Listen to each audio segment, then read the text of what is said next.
Jeudi 3 septembre, 12 millions d'écoliers prendront la direction de leur salle de classe pour la rentrée 2009.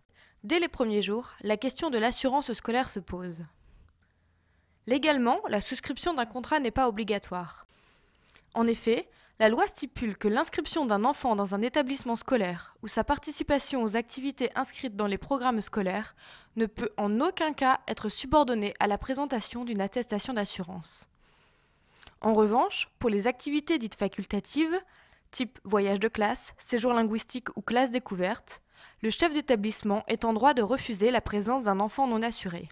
Pour Edgar Mathias, PDG de la MAE, la multiplication de ces activités parascolaires rend la souscription d'un contrat quasi indispensable. Évidemment, chaque parent se rend compte que l'accident peut arriver, puisque l'enfant est souvent incontrôlable, et ceci quel que soit son âge, petit, moyen, préadolescent.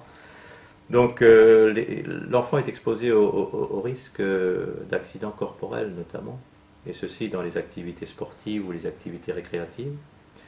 Il est aussi exposé à des dégâts qu'il peut causer lui à autrui. Là, on est dans la responsabilité civile et la famille peut se trouver dans des situations difficiles nécessitant une défense, une protection juridique.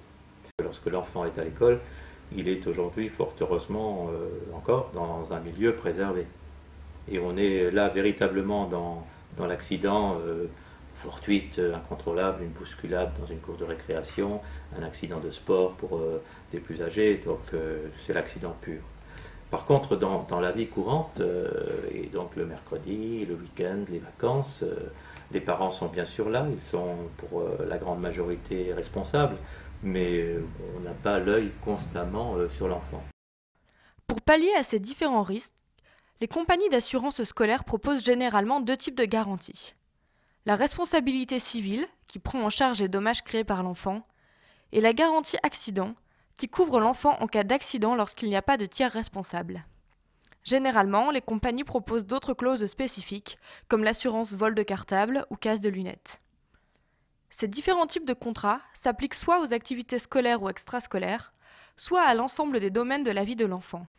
Selon les chiffres fournis par la Société française des sociétés d'assurance, les parents sont plus de 54% à souscrire une assurance totale, à l'image de Catherine, mère de deux petites filles.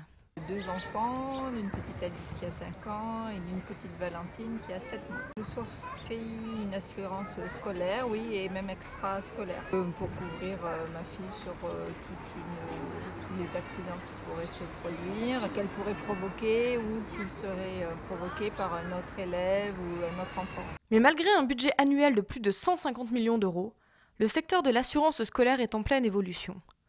Touché de plein fouet par la crise économique et la multiplication des offres, on assiste avant tout, selon Edgar Mathias, à une modification du comportement de l'adhérent. C'est un marché en évolution dans la mesure où les compagnies d'assurance ou les mutuelles classiques intègrent la protection scolaire et extrascolaire dans leurs garanties. Et donc, du coup, le spécialiste MAE qui était longtemps unique sur le territoire à proposer cette couverture, voit ses effectifs diminuer.